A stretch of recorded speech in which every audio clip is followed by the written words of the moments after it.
रमा एकादशी की व्रत कथा इस प्रकार है।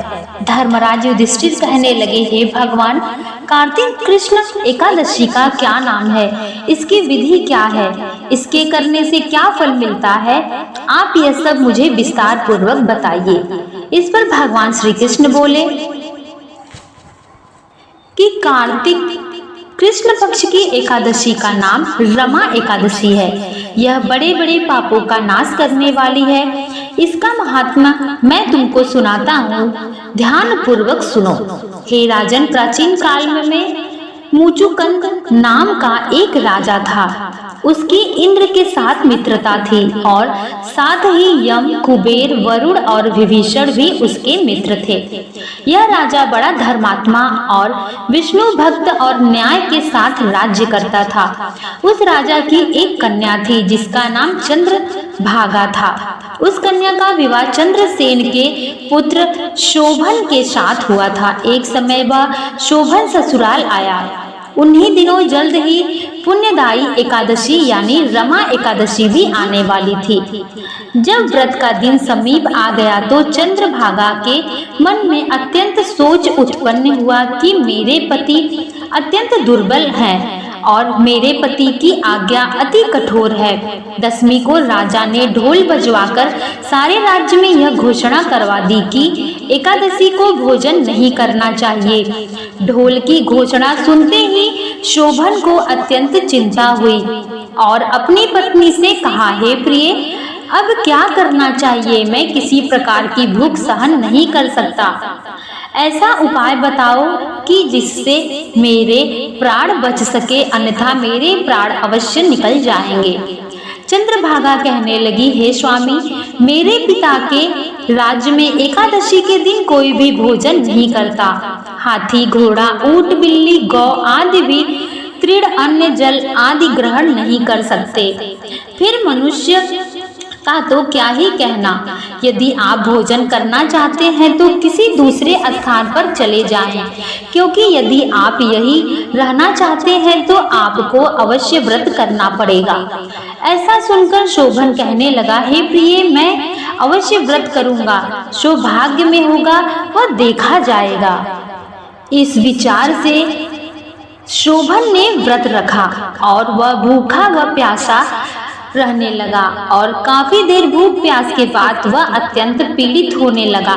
जब सूर्य नारायण अस्त हो गए और रात्रि को जागरण का समय आया तो वैष्णवों को अत्यंत हर्ष देने वाला था, परंतु शोभन के लिए अत्यंत दुखदायी हुआ। प्रातःकाल होते शोभन के प्राण निकल गए। तब राजा ने सुसंगित काष्ठ से उसका दाह संस्कार करवाया, परंतु चंद्रभागा ने अपने पति की आज्ञा से अपने शरीर को दग्ध नहीं दिया और शोभन की अत्यंत क्रिया के बाद अपने पिता के घर में ही रहने लगी। रमा एकादशी के प्रभाव से शोभन को मंदराचल पर्वत पर धन्य धान्य से युक्त तथा शत्रुओं से रहित एक सुंदर देवपुर प्राप्त हुआ। वह अत्यंत सुंदर रत्न और कई मणियों से जटित स्वर्ण में खंभों पर निर्मित अनेक प्रकार की स्तूप मणियों से सुशोभित भवन में रहने लगा। उसका भवन अत्यंत सुंदर था। अप्सराओं से युक्त सिंहासन पर अरुण ऐसा शोभायमान होता था मानो दूसरा इंद्र विराजमान हो। एक समय मुचुकंद नगर में रहने वाले एक सोम शर्मा नामक ब्राह्मण तीर्थ यात्रा करता हुआ घूमता घूमता उधर जा निकला और उसने शोभन को पहचान लिया। वह तो राजा का जमाई शोभन है। उसके निकट गया। शोभन भी उसे पहचानकर अपने आसन से उठकर उसके पास आया और प्रणाम आदि करके कुशल प्रश्न किया। ब्राह्मण ने कहा, राजा, मुचुकंद और आपकी पत्नी कुशल से हैं। नगर में भी सब प्रकार से कुशलता है, परंतु हे राजा, हमें आश्चर्य हो रहा है। आप अपना वृत्तांत कहिए कि ऐसा सुंदर नगर जो न कभी देखा न कभी सुना, आपको कैसे प्राप्त हुआ। तब तब शोभन बोला कि कार्तिक कृष्ण की रमा एकादशी का व्रत करने से मुझे यह नगर प्राप्त हुआ, परंतु यह अस्थिर है। यह स्थिर हो जाए ऐसा उपाय कीजिए। ब्राह्मण कहने लगे कि हे राजन, यह स्थिर क्यों नहीं है और कैसे स्थिर हो सकता है, आप बतलाइए, फिर मैं अवश्य ही वह करूँगा उपाय जिससे यह स्थिर हो जाए। मेरी इस बात को आप मिथ्या न समझिए। शोभन ने कहा कि मैंने इसको श्राद्ध रहित होकर किया है, अतः यह सब कुछ अस्थिर है। यदि आप मुचुकुंद की कन्या चंद्रभागा को यह सब विश्रांत कहेंगे तो यह स्थिर हो जाएगी। ऐसा सुनकर उस श्रेष्ठ ब्राह्मण ने उससे अपने नगर लौट आया। चंद्रभागा से सब विश्रांत कहा।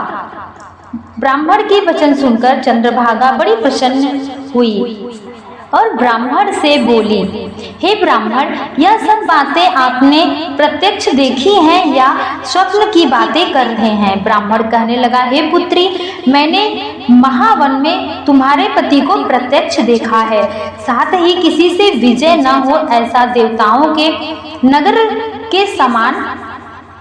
उन्होंने यह भी कहा है कि यह स्थिर नहीं है। जिस प्रकार वह स्थिर रह सके सो उपाय करना चाहिए। चंद्रभागा कहने लगी, हे विप्र, तुम मुझे वहां ले चलो। मुझे पतिदेव के दर्शन की तीव्र लालसा है। मैं अपने किए हुए पुण्य से उस नगर को स्थिर बना दूंगी।